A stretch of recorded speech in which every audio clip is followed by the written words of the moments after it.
Te escuchaba atentamente en tu charla.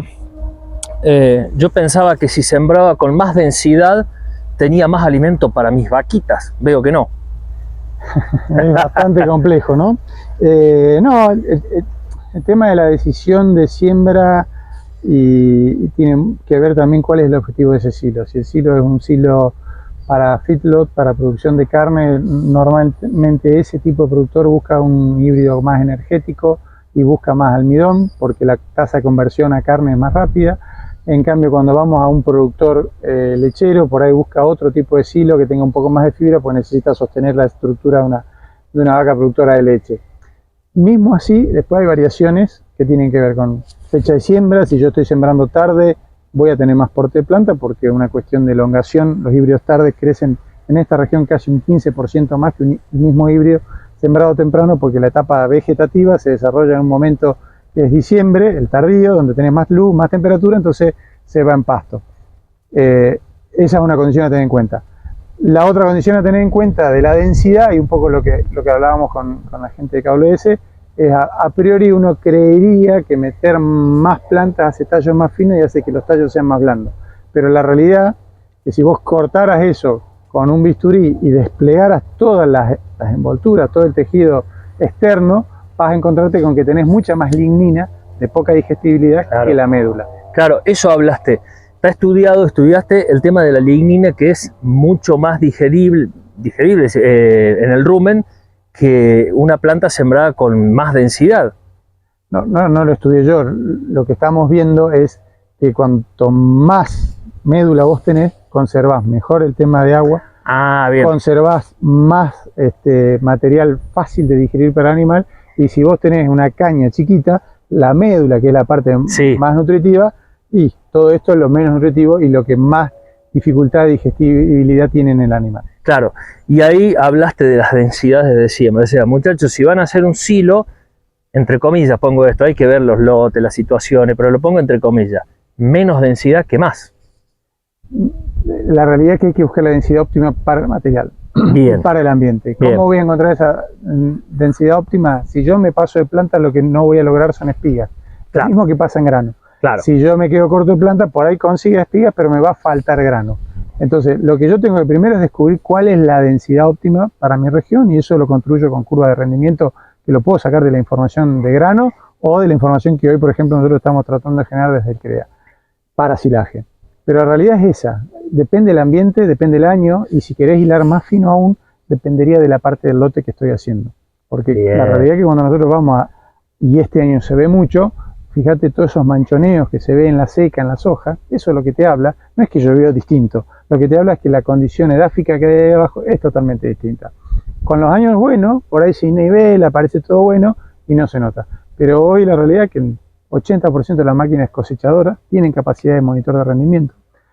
Un altísimo porcentaje de máquinas de siembra tienen capacidad de hacer agricultura por ambiente, pero lo que es cierto es que el 30% del productor argentino está haciendo agricultura por ambiente. Está creciendo despacio. ¿Somos los únicos? No, en Estados Unidos pasa lo mismo. El 50%, 40 y pico por ciento hace agricultura por ambiente, que tienen unas maquinarias tremendas, están sobredimensionados y no lo hacen. Ese es un punto donde hay que meter mucha cabeza. Porque no solo desde el punto de vista de la productividad, que voy a decir, che, voy a aumentar mi productividad, sino de la eficiencia de recursos. Claro. La eficiencia de recursos desde el bolsillo, primero, entender lo que puedo gastar, donde tengo que gastar, pero también mucho que ver con lo que tiene que ver con la sustentabilidad ambiental. Claro. Cuando nosotros empecemos a ver que en el lote, como dice de tu barrio Gabriel Espósito, ya hay lotes que hay partes que directamente no habría que sembrarlo. Aunque pagues alquiler, esa parte estás gastando plata, claro, estás tirando fertilizante de gusto, estás generando un intercambio que no hace ni siquiera sentido. Gabriel insiste con el análisis de suelo que no se hace, y el otro día, hace una semana, en un lote a 10 kilómetros de Río Cuarto, estamos viendo falta de zinc, de boro y de un montón de nutrientes. Digo, ¿por qué sembrar ahí y no sin análisis de suelo? Que es otro de los desafíos que me imagino que tiene el productor argentino y que ustedes en CREA lo están estudiando. Gabriel, justamente hablando con él, el otro día decía que en Argentina se hace un análisis de suelo cada 500 hectáreas, sí, en Brasil uno cada 50, en Estados Unidos no me acuerdo si era uno cada 5 o cada 10.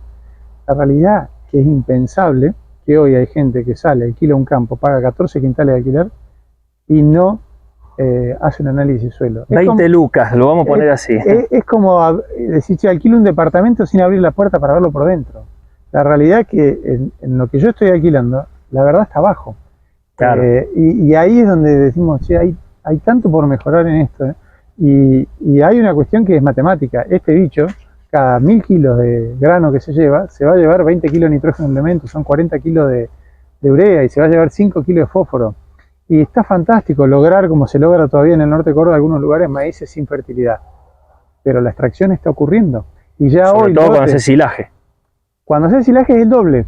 Porque si yo este maíz me da 10.000 kilos, que me lo llevo acá, me estoy llevando, como te dije, los 20 kilos de nitrógeno elemento por tonelada, o sea, me estoy llevando 200 kilos de nitrógeno, me lo estoy llevando en el camión, pero de alguna manera estoy dejando un índice de cosecha del 50%, estoy dejando materia orgánica, que después veré si la retengo, me la llevo al viento, no sé qué. Ahora, cuando yo hago silaje, me la llevé toda, no dejé nada. Entonces ahí, aún más, hay que considerar el impacto que eso va a tener.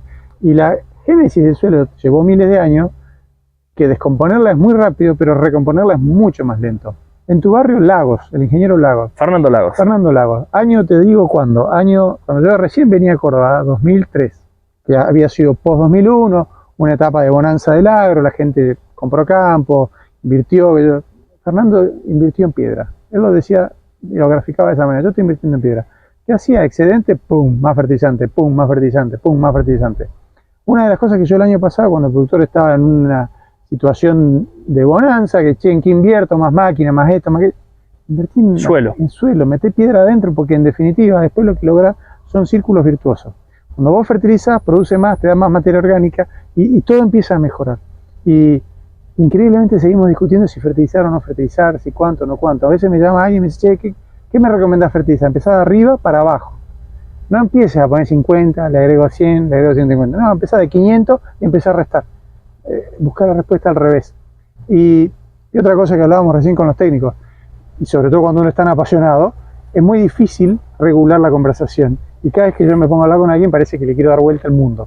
Entonces creo que el error más grande que cometo muchas veces es ese, y me parece que lo que tenemos que entender es que hay que probar. O sea, yo estoy convencido que hay que hacer un montón de cosas. Ahora, si yo quiero que vos te convenzas al 100%, lo peor que puedo hacer es intentar ir por tu 100%.